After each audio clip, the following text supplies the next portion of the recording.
A paz do Senhor, vamos estudar hoje a lição número 10 desse segundo trimestre de 2020 da revista de Escola Bíblica Dominical da CPAD, que tem por tema a Igreja Eleita, redimida pelo sangue de Cristo e selada com o Espírito Santo da promessa. Eu sou Janaína Bote e eu congrego na Igreja Assembleia de Deus, Ministério do Belém, aqui em São José dos Campos. A lição de hoje tem por título A Intercessão pelos Efésios. O textual está em Efésios capítulo 13, versículos 14 e 15. Por causa disso, me ponho de joelhos perante o Pai de nosso Senhor Jesus Cristo, do qual toda a família nos céus e na terra toma o nome. Na verdade prática, devemos interceder pelos eleitos de Cristo, para que eles sejam fortalecidos de poder, vivam em comunhão e exercitem o amor de Deus. Eu te convido a pegar sua Bíblia e acompanhar a aula com papel e caneta, anotando as referências que vamos citar, os versículos que vamos ler. A leitura bíblica em classe está em Efésios, capítulo 13, versículos 14 ao 21. Essa lição, então, ela está baseada no amor uns pelos outros. Porque intercessão é oração por outro, é interceder por alguém, é interceder em favor de alguém. E nós só podemos interceder quando nós nos importamos com aquela pessoa. E para nos importar, nós precisamos amar. Depois de entendermos, então, o mistério oculto revelado na lição 9 e todas as dádivas disponíveis à igreja eleita, Paulo passa, então, a orar pela igreja, por essa igreja eleita, corpo de Cristo, edifício construído sobre a pedra de esquina, que é Jesus. Nós já estudamos a primeira oração intercessória, que está em Efésios 1, os versículos 15 ao 23. Nós estudamos essa primeira oração lá na lição número 4, ela está disponível aqui no canal, se você não assistiu. E nessa primeira oração intercessória, do capítulo 1 de Efésios, Paulo, então, ele intercede pela vida espiritual do crente, para que os convertidos, os membros da igreja de Cristo, os membros da igreja eleita, recebam iluminação espiritual, para que Deus dê conhecimento e espírito de sabedoria e revelação, para entender a esperança da sua vocação e as riquezas da glória. E na lição de hoje, então, nós vamos estudar a segunda oração intercessória de Paulo. A primeira era de uma forma, embora ele estivesse intercedendo pela igreja, mas ele estava pedindo que de forma individual, cada crente recebesse sabedoria e espírito de revelação. Agora aqui, ele vai um pouquinho mais profundo, porque aqui ele vai interceder pelos relacionamentos amorosos entre os irmãos da igreja eleita. Então nessa lição, nós vamos entender a eficácia da oração intercessória no fortalecimento, restauração e crescimento espiritual de todos os que compõem a Igreja de Cristo. Nós precisamos entender que a oração intercessória, ela está baseada no amor de uns pelos outros. Se amamos, nós sentimos as tristezas dos amados, no caso de irmãos. Nós sentimos suas tristezas, sentimos suas alegrias, sentimos as lutas, as dificuldades. Se sentimos, nos importamos. Se nos importamos, queremos fazer algo para ajudar. E se confiamos em Deus, se servimos a Deus, então entendemos que Deus é o único que realmente pode fazer algo, pode mudar condições, pode curar, pode tirar, pode acrescentar, mas para isso nós precisamos orar, nós precisamos interceder. Então a base da oração intercessória é o amor de uns pelos outros. A oração é o amor agindo, é a ação do amor, é a prática do amor. No primeiro tópico da lição, corroborados com o poder do Espírito, nós vemos Paulo, então, com um duplo pedido. Ele pede que o Espírito Santo dê poder ao homem interior e que Cristo se faça presente nos corações de todos os crentes, conforme está aqui na leitura em classe, os versículos 16 e 17. Para que, segundo as riquezas da sua glória, vos conceda que sejais corroborados com o poder pelo seu Espírito no homem interior, para que Cristo habite pela fé no vosso coração, a fim de, estando arraigados e fundados em amor, ele continua. Então, o pedido duplo que ele faz aqui é poder do Espírito Santo no homem interior e a presença de Cristo nos corações de todos. Lá no capítulo 1, Paulo já havia declarado que Deus é o Pai da glória. Depois ele continua falando que, como Pai da glória, esse Deus, ele é cheio de abundantes riquezas de sua graça, conforme nós já lemos no capítulo 2, versículo 7, e no capítulo 3, versículo 8, que foi na aula passada. Paulo, então, pede para que a igreja seja habitada por Cristo, que compreenda o amor de Deus. Nós sabemos que Deus amou o mundo de tal maneira que deu seu Filho unigênito para que todo aquele que nele crê não pereça, mas tenha a vida eterna, conforme está em João 3,16. E para que não só compreendamos esse tão grande amor de Deus, mas que possamos nos desenvolver espiritualmente de forma plena, em amor, conforme está aqui na leitura em classe ainda dos versículos 16 ao 19. E nessa oração, para que a igreja seja fortalecida, e ele usa essa palavra, né, corroborados com o poder pelo seu Espírito, é no sentido de continuamente revigorados com o poder, fortalecido diariamente. Eu não posso guardar a força espiritual de ontem para hoje. Se eu não me alimentar hoje, se eu não me fortalecer hoje, amanhã ou hoje ainda, eu estarei fraca. A busca pelo vigor, a busca pela força espiritual, ela precisa ser diária, ela precisa ser constante e precisa ser contínua. Poder para hoje. Não é possível armazenarmos para amanhã, para depois, para que amanhã eu viva de forma tranquila, sem disciplina, sem buscar. Não, é hoje. Eu tenho que hoje buscar vigor, poder e força espirituais. Então, esse fortalecidos com o poder que Paulo fala é de forma contínua, de forma constante e diária. Ele ora para que nós busquemos essa força, esse fortalecimento espiritual. Em João 14, 16 e 17, nós lemos que a força do Espírito Santo é que nos mantém firmes na videira, que é Jesus. Sem essa força espiritual, sem o Espírito Santo nos fortalecendo, nós não conseguimos nos manter ali firmes em Jesus. E é o Espírito Santo também que nos capacita a perseverar, a ficar longe do pecado e a entender as coisas espirituais, conforme lemos em 1 Coríntios capítulo 2, dos versículos 12 ao 16, eu quero ler o 13 e o 14 aqui. Disso também falamos, não em palavras ensinadas pela sabedoria humana, mas ensinadas pelo Espírito, conferindo coisas espirituais com espirituais. E o versículo 14. Ora, o homem natural não aceita as coisas do Espírito de Deus, porque eles são loucura e não pode entendê-las, porque elas se discernem espiritualmente. Então, o homem natural não consegue entender o que é de Deus, as coisas espirituais. Para entendermos as coisas espirituais, precisamos estar espiritualmente sadios, espiritualmente sãos. E para isso, nós precisamos nos alimentar diariamente. Se espiritualmente não nos alimentarmos bem, ficaremos doentes. E aí, dentro disso que Paulo ora para que sejamos fortalecidos, revigorados com poder.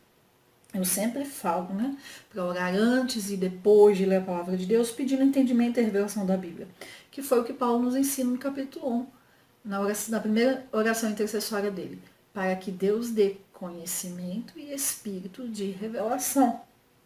Então, é olhar para Deus, sem olhar para o lado, vigiando sempre com o que nos alimentamos, com a frequência.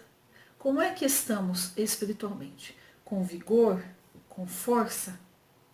Muitas vezes não conseguimos evoluir, não conseguimos andar, não conseguimos ficar bem, porque a nossa vida espiritual está sendo deixada de lado. Não estamos buscando esse vigor, esse poder, esse fortalecimento espiritual que Paulo pede aqui pela Igreja de Cristo. Então nós, como Igreja de Cristo, precisamos buscar essas coisas.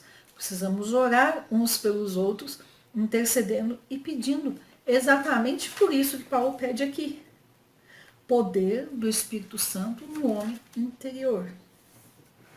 E aí o segundo pedido, né, a segunda parte desse pedido duplo que ele faz é habitados por Cristo. Que a presença de Cristo se faça nos nossos corações, nos corações dos crentes.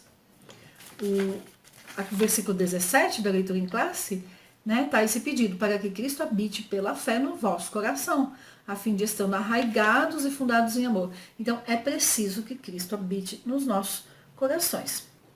Ao estudarmos esse versículo 17, no grego, que é a língua que foi escrita no Novo Testamento, nós vemos que essa habitação que está falando aqui é uma habitação permanente e não no sentido temporário, no sentido passageiro. Então, Paulo pede que Cristo se faça presente nos nossos corações de forma permanente.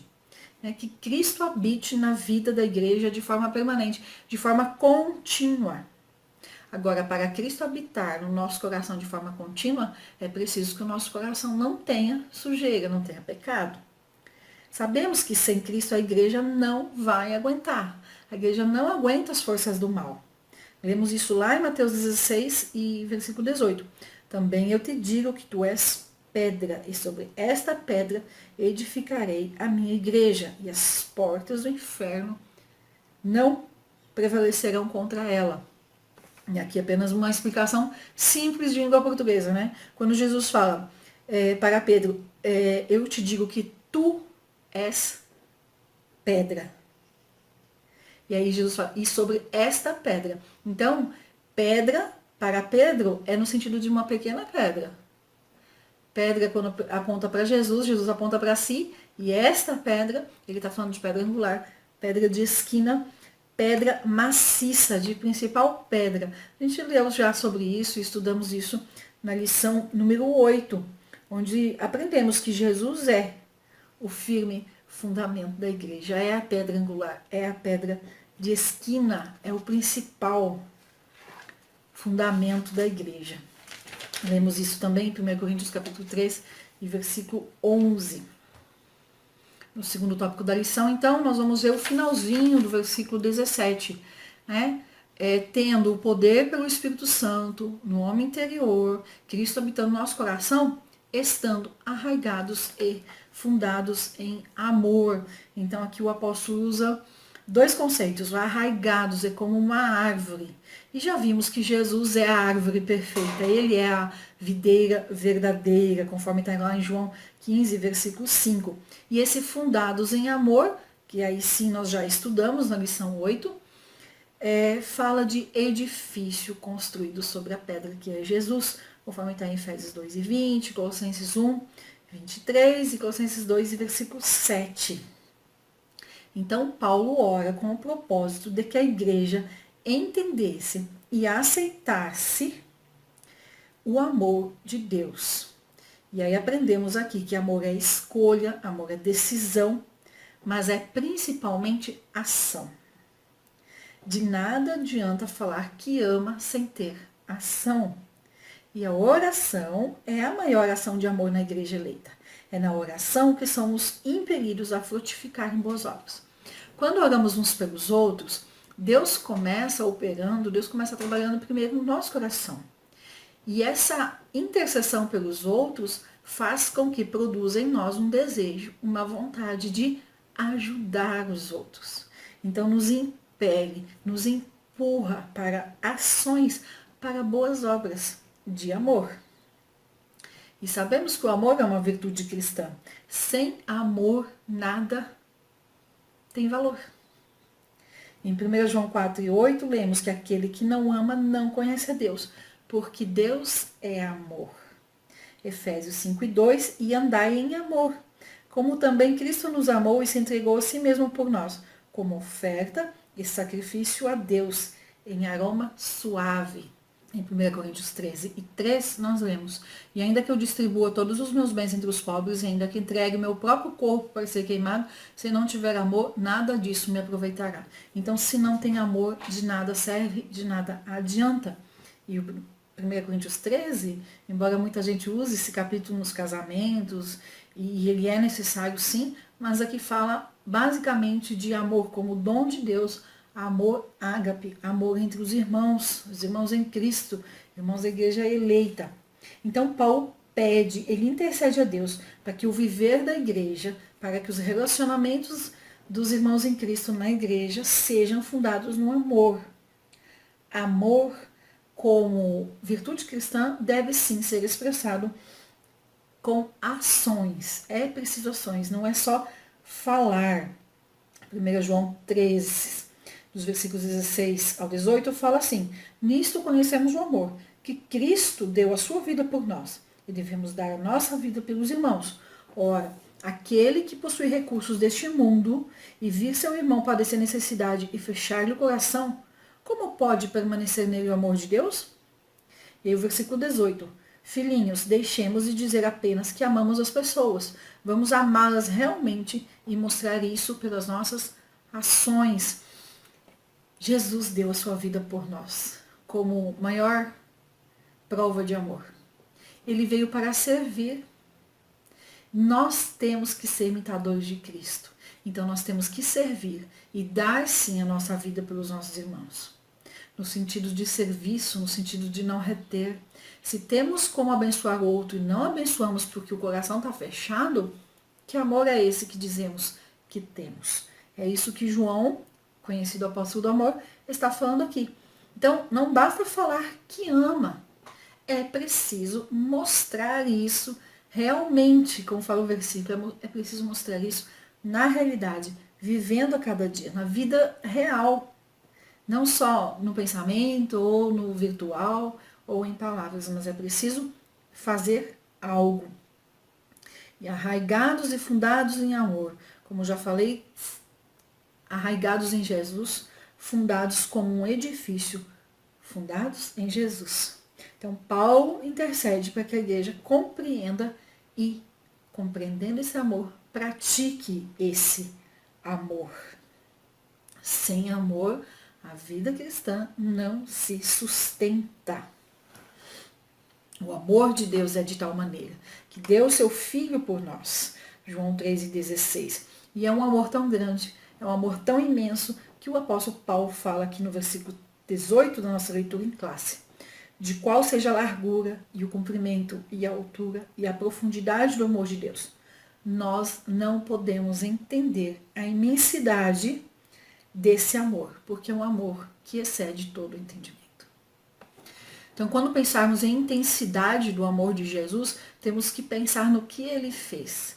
Em Filipenses 2, os versículos 5 em diante, lemos que Jesus veio e por amor se esvaziou, se fez servo, se humilhou, se deu, foi obediente até a morte. Por amor, ele se entregou na morte mais vergonhosa que tinha para os judeus e que tem até hoje, que é a morte de cruz. Mas ele se entregou por amor a nós. E é esse amor que nós precisamos experimentar, sentir, entender e praticar. E por fim, o terceiro tópico da lição, a bênção de Deus excede todo o entendimento. E aí o apóstolo Paulo fala aqui que no versículo 20, ora, aquele que é poderoso para fazer tudo muito mais abundantemente, além daquilo que pedimos ou pensamos, segundo o poder que em nós opera. A nossa mente, por nós mesmos, a nossa inteligência, a nossa capacidade racional é incapaz de alcançar o que Deus tem de bênçãos para nós. Veja, não é só abundantemente, não são só bênçãos abundantes, bênçãos incontáveis. O versículo fala fazer tudo muito mais abundantemente daquilo que nós pedimos ou pensamos. 1 Coríntios 2:9 nós lemos, mas como está escrito, nem olhos viram, nem ouvidos ouviram, nem jamais penetrou em coração humano o que Deus tem preparado para aqueles que o amam. Então Deus tem sim bênçãos inimagináveis, bênçãos incontáveis. Mas elas são dadas para aqueles que o amam. E se nós amamos a Deus, nós o servimos com amor e nós obedecemos a sua palavra. Mais uma vez, não basta só falar que ama a Deus. É preciso fazer algo. E que é que a Bíblia nos ensina a fazer quando amamos a Deus? Agradá-lo, servi-lo, adorá-lo, glorificá-lo. Em 1 Reis, capítulo 13, os versículos 5 a 14, nós lemos ali então sobre o pedido de Salomão. Deus fala com Salomão e fala assim: pede o que queres que eu te dê. Deus não está falando que vai dar para Salomão aquilo que ele vai pedir. Deus fala assim: pede, fala o que você quer que eu te dê. Aí Salomão pede sabedoria. E o que Deus faz? Muito mais abundantemente do que Salomão pediu. Salomão pediu sabedoria. Deus deu sabedoria e muito mais. Deu riquezas, deu honra, deu muitas coisas. Então, na prática é isso. O que nós pedimos é pouco diante do que Deus tem para nos dar. Mas Ele só dá para aqueles que o amam. Em Isaías 55:9 está escrito: porque assim como os céus são mais altos do que a terra, assim são os meus caminhos mais altos do que os vossos caminhos, e os meus pensamentos mais altos do que os vossos pensamentos. Então, mais uma vez aqui, Deus falando, Deus mostrando que o que Ele tem para os seus, para aqueles que o amam, é muito melhor do que aquilo que a gente imagina ou do que aquilo que a gente pede. Em Efésios 3:21, aqui na leitura em classe ainda, está escrito assim: a esse, né? Então a Deus, glória na igreja, por Jesus Cristo, em todas as gerações, para todos sempre. Amém. No capítulo 3 de Efésios, Paulo fala, né? Começa falando sobre o mistério revelado, ali até os versículos 5. Depois ele passa a falar das muitíssimas riquezas de Cristo para a igreja, que estão disponíveis para nós, igreja eleita, ali nos versículos 8 e 9, capítulo 3. Depois Paulo fala no versículo 16 da grandeza do poder de Deus. Fala ainda nos versículos 19 e 20 de todas as bênçãos que excedem ao nosso entendimento, que vão muito mais do que aquilo que a gente pede, muito mais abundantemente.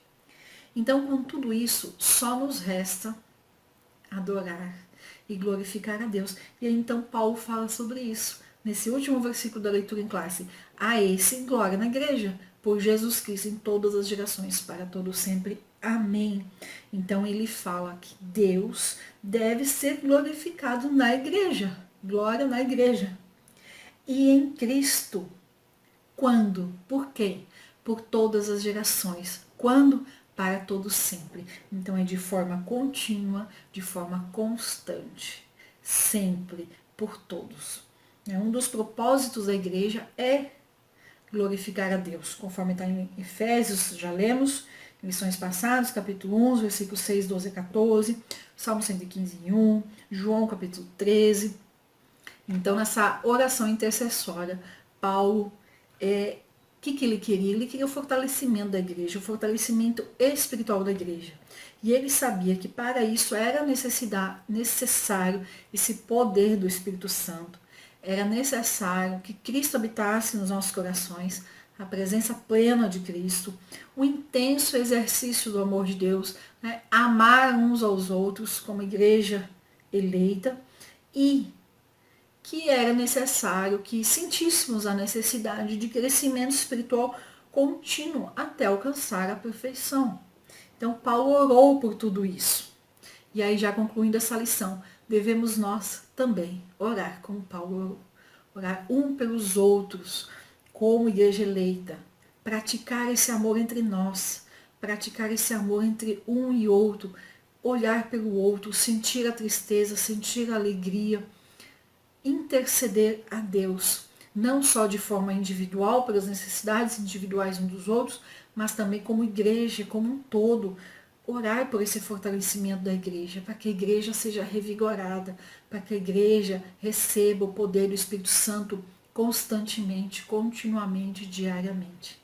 Devemos orar para que aprendamos sobre o amor de Deus e orar para que nós possamos praticar esse amor uns pelos outros. E aí tudo isso vai gerar o quê? Um crescimento saudável, um crescimento espiritual saudável da igreja. Então eu te convido para orar mais. Vamos orar uns pelos outros. Vamos orar pela igreja de Cristo aqui na terra, para que possamos crescer saudável, buscando a perfeição até a volta de Jesus. Amém? Deus abençoe e tenha uma excelente semana na presença de Deus. Se esse vídeo foi bênção para você, curta e compartilhe, nos ajudando a divulgar a palavra de Deus.